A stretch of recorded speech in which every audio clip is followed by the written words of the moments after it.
O aço transformou a sociedade, e assim como o fogo e a agricultura, foi um marco na transformação do homem arcaico no homem contemporâneo. Hoje o aço está presente em carros, eletrodomésticos, eletrônicos e estruturas. E sem ele, com certeza, a humanidade não teria todo o avanço tecnológico que ela tem hoje.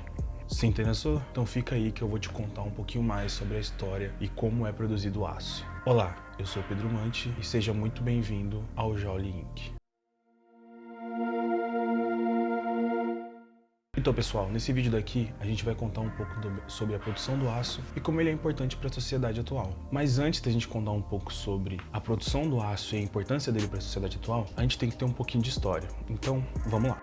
O primeiro contato do ser humano com o aço foi na pré-história ainda, quando grupos de nômades se reuniam em volta de uma fogueira e colocavam pedras um pouco amarronzadas próximas à fogueira. Disso escoava um líquido preto que depois se solidificava. Essas pedras eram, na verdade, minério de ferro. E quando elas estavam próximas ao fogo, o ferro se reduzia, derretia, depois se solidificava e poderia ser moldado. Ou seja, era muito fácil de ser produzido ferramentas como lanças ou facas ainda rudimentares. E com o passar dos séculos, dos anos, o ser humano foi adquirindo esse conhecimento da produção e da redução do ferro, ou melhor, do derretimento do ferro. E a primeira produção de ferro data de 1500 anos antes de Cristo, aproximadamente, no Império Egípcio, que era basicamente um buraco no chão, onde eles colocavam as pedras de minério de ferro e algum combustível que não se tem conhecimento. Colocavam fogo naquilo e controlavam essa chama com foles. São máquinas manuais que empurram ar para dentro desse buraco. E assim eles conseguiam fazer o processo de redução do ferro. Outro povo também que ajudou muito na disseminação e na produção e na forja do ferro foram os hititas, no século IX a.C., que descobriram ali no seu território, no território dominado por eles, ali na atual Turquia, uma grande reserva de minério de ferro, o que os possibilitou ter domínio das técnicas de forjamento e das técnicas de redução do aço. E com isso eles conseguiram conquistar toda aquela região que hoje é a atual Turquia, fabricando armaduras, armas, escudos mais poderosos do que os povos ao redor deles. Avançando um pouco mais no tempo, os chineses desenvolveram no século V o ferro carburado, que é uma liga de ferro com carbono, que hoje é conhecido como ferro-gusa, que é uma matéria-prima base para a produção do aço. Tendo o ferro-gusa em mãos, os chineses produziam armaduras e armas mais poderosas também para conquistar novos territórios e fortalecer ainda mais o Império Chinês, que nessa época já era um dos maiores impérios do planeta. A maior necessidade real do aço, do ser humano para o aço, vai ser na Revolução Industrial. A produção de novas máquinas, como o tear e a máquina a vapor, foi necessário o aço para sua fabricação. E daí em diante na história, o ser humano foi necessitando cada vez mais de aço. E não só de aço, mas também de ligas mais leves ou mais resistentes a depender da utilização. Ou seja, na segunda Revolução Industrial, na Primeira Guerra, na Segunda Guerra, só potencializaram essa produção do aço, produzindo cada vez mais e cada vez mais pesquisas em cima dessa liga metálica. Mas o verdadeiro boom do aço mesmo foram nas décadas de 50 e 60, com a Guerra Fria, ou seja, se produzia muito aço para a produção de armas e também muito aço para a produção de bens de consumo, como carros e eletrodomésticos. A primeira produção de aço efetiva em escala aqui no Brasil foi com a fundação da CSN, que é a Companhia Siderúrgica Nacional, que existe até hoje. Hoje o aço é um importante elemento da geopolítica mundial, já que ele é usado em basicamente toda a produção de qualquer produto, seja ele diretamente empregado no produto ou empregado nas máquinas que fabricam esse produto. Ou seja, ele é muito importante. Mas agora chega de falar da história do aço, porque isso aqui é um canal de engenharia. Nós vamos falar do quê? Da produção do aço. E que eu acho que é o que realmente você entrou nesse vídeo para ver. Então, vamos que vamos.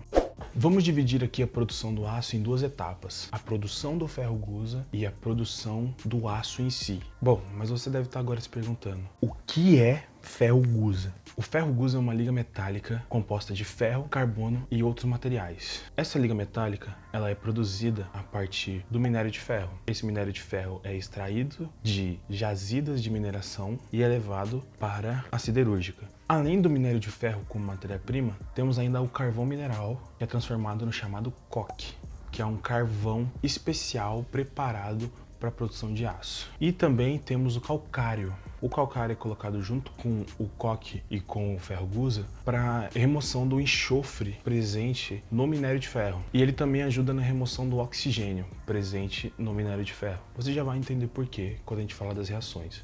Esses três elementos que eu falei são misturados num forno gigantesco chamado altoforno, que o nome é bem sugestivo. O altoforno tem cerca de 20 a 30 metros de altura e ele é um forno que funciona da seguinte forma: é injetado dentro dele ar quente. Por cima, você vai ter a entrada do minério de ferro, do carvão e do calcário. Por causa da injeção de ar quente, o carvão ele entra em combustão e ele começa a aquecer o forno. Nesse aquecimento do forno, é reduzido e fundido o minério de ferro. De que forma? Eu vou explicar. Pelo topo do altoforno é colocado o minério de ferro, o calcário e o carvão.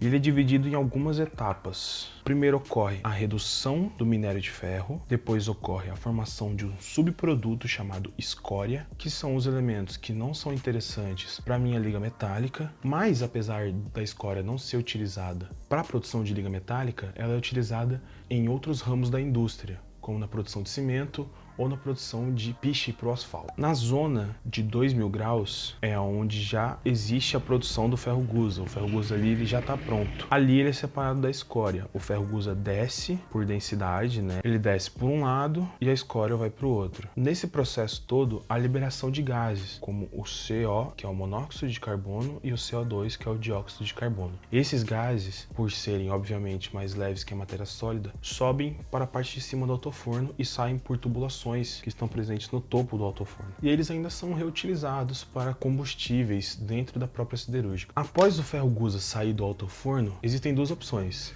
Ele pode ser lingotado. O lingote ele é basicamente um tarugo de ferro gigantesco de cerca de 20 a 30 metros, ou ele pode ir dentro da própria siderúrgica que tem um altoforno para um carro-torpedo, que é um carro de cimento gigantesco que acumula esse ferro-gusa e leva ele para a produção do aço, num lugar chamado aciaria. Bom, agora que o ferro-gusa já está produzido, a gente vai falar diretamente da produção do aço.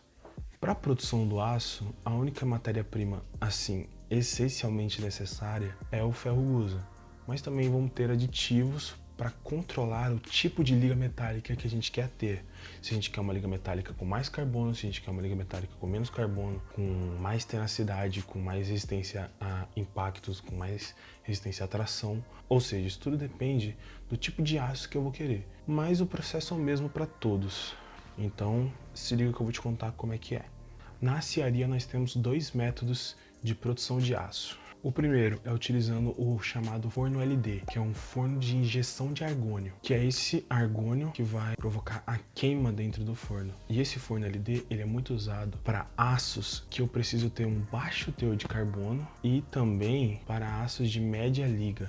E o que significa um aço ter um baixo teor de carbono? Quanto maior o teor de carbono do aço, mais quebradiço ele é. Ou seja, se eu tenho mais carbono no aço, ele vai ser mais resistente a peso colocado em cima dele. Agora, se eu tenho menos carbonos no aço, ele vai ser mais resistente a impacto. A outra forma de produção do aço na aciaria é o forno de arco elétrico, onde é colocado o aço dentro desse forno e é gerado por meio de eletrodos que vão dentro do forno um arco elétrico que aquece o aço acima de 1700 graus para que ocorra a fusão do aço. Assim, com o aço aquecido tanto no forno LD quanto no forno de arco elétrico, são adicionados os elementos de liga. E isso, como eu já falei, depende do tipo de aço que vai ser produzido. Após o aço passar por esse processo, ele vai para o processo de desgasificação, para remover da liga metálica a presença de hidrogênio, oxigênio e nitrogênio.